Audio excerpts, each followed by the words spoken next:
सावन के सोमवार को आखिर भगवान शिव को जल क्यों चढ़ाया जाता है? सोमवार का शिव से क्या संबंध है? और क्या सावन सोमवार का व्रत सचमुच वेदों में लिखा हुआ है? इन सवालों के जवाब जानने के लिए हमें सिर्फ धार्मिक मान्यताओं की नहीं बल्कि वैदिक विचार, संस्कृति परंपरा और पौराणिक साहित्य तीनों को समझना होगा। सबसे पहले एक बात बिल्कुल स्पष्ट कर लेते हैं। आज जिस रूप में हम सावन के सोमवार का व्रत रखते हैं, शिवलिंग पर जल चढ़ाना, बेलपत्र अर्पित करना, उपवास करना, शिव मंत्र का जाप करना, इस पूरी परंपरा को सीधे सीधे वेदों में लिखा हुआ सावन सोमवार व्रत कहना सही नहीं होगा, क्योंकि वैदिक साहित्य, पुराण और बाद की लोक परंपराएं भारतीय धर्म संस्कृति के अलग अलग स्तर हैं। तो फिर सावन सोमवार का महत्व आया कहां से? इसे समझने के लिए सबसे पहले समझते हैं सोम को।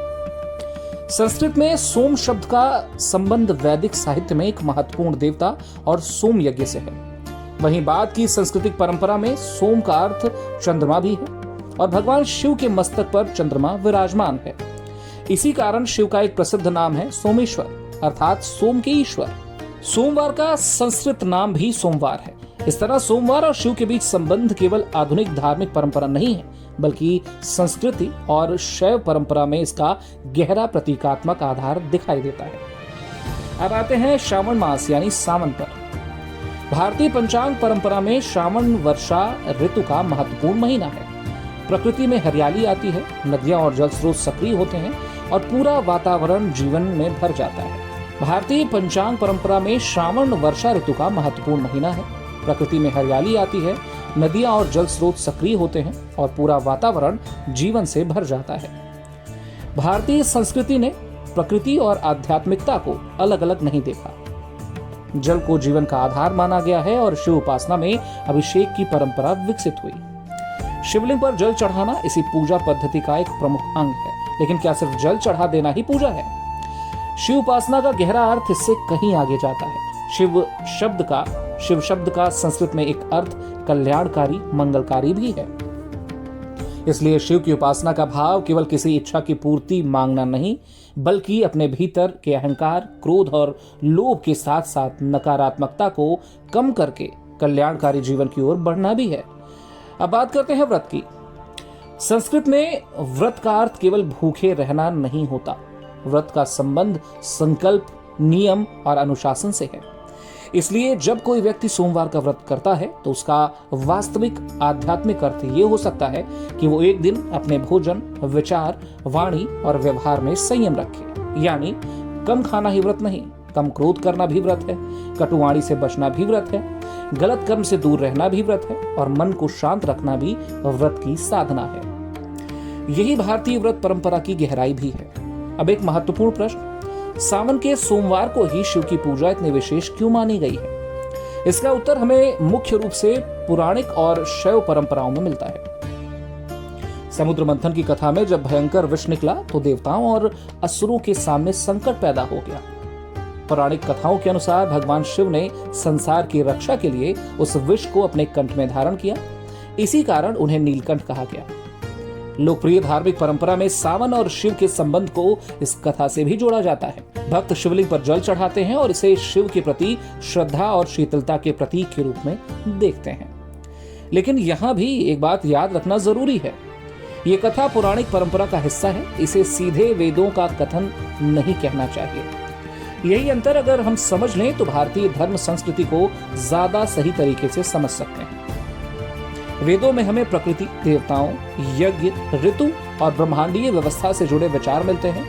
उपनिषदों में बाहरी कर्मकांड से आगे बढ़कर आत्मा, ब्रह्मा और ज्ञान जैसे गहरे प्रश्न सामने आते हैं और पुराणों ने इन्हीं धार्मिक विचारों को कथाओं, चरित्रों और लोक भाषा के माध्यम से आम जनमानस तक पहुंचाने में महत्वपूर्ण भूमिका निभाई। इसलिए आज का सावन सोमवार एक ऐसी परंपरा है जिसमें वैदिक विचार, शैव दर्शन, पौराणिक कथाएं और लोक आस्था सभी की छाप दिखाई देती है।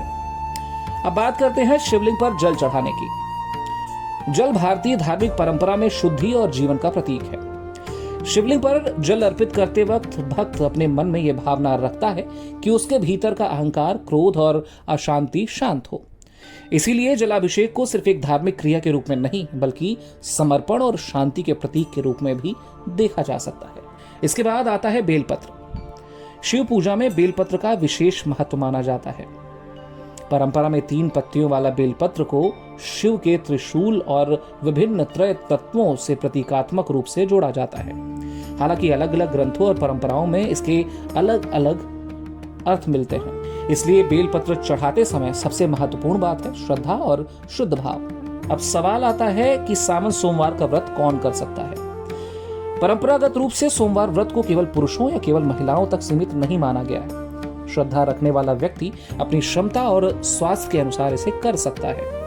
कुछ लोग निर्जल उपवास करते हैं, कुछ फलाहार करते हैं और कुछ सात्विक भोजन लेकर व्रत रखते हैं। लेकिन किसी भी धार्मिक व्रत का उद्देश्य अपने शरीर को नुकसान पहुंचाना नहीं होना चाहिए। व्रत शरीर को कष्ट देने से ज्यादा मन और इंद्रियों पर नियंत्रण की साधना है। इसलिए यदि कोई व्यक्ति स्वस्थ कारणों से उपवास नहीं कर सकता तो वो श्रद्धा से शिव की पूजा, मंत्र जाप, ध्यान और सात्विक आचरण कर सकता है। अब बात करते हैं ओम नमः शिवाय मंत्र की। ये पंचाक्षरी मंत्र शैव परंपरा में अत्यंत प्रसिद्ध है। नमः का भाव है नमन, समर्पण, और शिवाय कल्याणकारी शिव को, अर्थात इस मंत्र का भाव हुआ कल्याणकारी शिव को मेरा नमन। सावन सोमवार में इस मंत्र का जाप मन को एकाग्र करने और शिव के प्रति भक्ति का भाव विकसित करने की साधना माना जाता है। और यही हमें सावन सोमवार के सबसे महत्वपूर्ण संदेश तक लेकर आता है। सावन का अर्थ केवल मंदिर जाना नहीं, सावन का अर्थ है प्रकृति के साथ जुड़ना, मन को शांत करना, विचारों को शुद्ध करना और अपने जीवन में कल्याणकारी प्रदर्शन का संकल्प लेना। शिव का स्वरूप ही इसी बात की याद दिलाता है। उनके मस्तक पर चंद्रमा है जो शीतलता का प्रतीक माना जाता है। उनकी जटाओं में गंगा है, जीवनदायिनी जलधारा का प्रतीक है। गले में सर्प है, भय और विष पर नियंत्रण का प्रतीक माना जाता है। और उनका नीलकंठ रूप हमेशा यह संदेश देता है कि जीवन में विष जैसी परिस्थितियां आए तो उन्हें दूसरों में फैलाने के बजाय संयम और विवेक से संभाल लेना चाहिए। यही शिव तत्व का एक सुंदर सांस्कृतिक अर्थ है। इसलिए सावन सोमवार जब हम शिवलिंग पर जल चढ़ाते हैं तो केवल जल नहीं चढ़ाते, हम अपने भीतर शांति, संयम और कल्याण की भावना जगाने का प्रयास भी करते हैं। और जब हम व्रत रखते हैं तो केवल भोजन से दूरी नहीं बनाते, हम अपने क्रोध, अहंकार और बुरे विचारों पर भी नियंत्रण का संकल्प ले सकते हैं। यही इस परंपरा का सबसे सुंदर पक्ष है। तो अगली बार जब सावन के सोमवार को मंदिर जाएं और शिवलिंग पर जल चढ़ाएं तो एक पल रुक कर ये जरूर सोचिए, मैं शिव से क्या मांग रहा हूँ? सिर्फ धन, सिर्फ सफलता, सिर्फ अपनी इच्छा की पूर्ति, या फिर ऐसा मन भी मांग रहा हूँ जो कठिन परिस्थितियों में शांत रहे? ऐसा विवेक मांग रहा हूं जो सही और गलत का अंतर समझ सके, और ऐसा चरित्र मांग रहा हूं जो दूसरों के लिए भी कल्याणकारी हो, क्योंकि शिव उपासना का सबसे गहरा संदेश शायद यही है। बाहर शिवलिंग पर जल चढ़ाइए, लेकिन भीतर अपने क्रोध को भी शीतल कीजिए। बाहर बेलपत्र अर्पित कीजिए, लेकिन भीतर अहंकार को कम कीजिए। बाहर ओम नमः शिवाय कहिए और भीतर शिव यानी कल्याणकारी जीवन को अपनाने का प्रयास कीजिए। यही सावन सोमवार की धार्मिक भावना है, यही इसकी सांस्कृतिक विरासत है, और यही वो संदेश है जो सदियों पुराने इस परंपरा को आज भी हमारे जीवन से जोड़ता है। हर हर महादेव।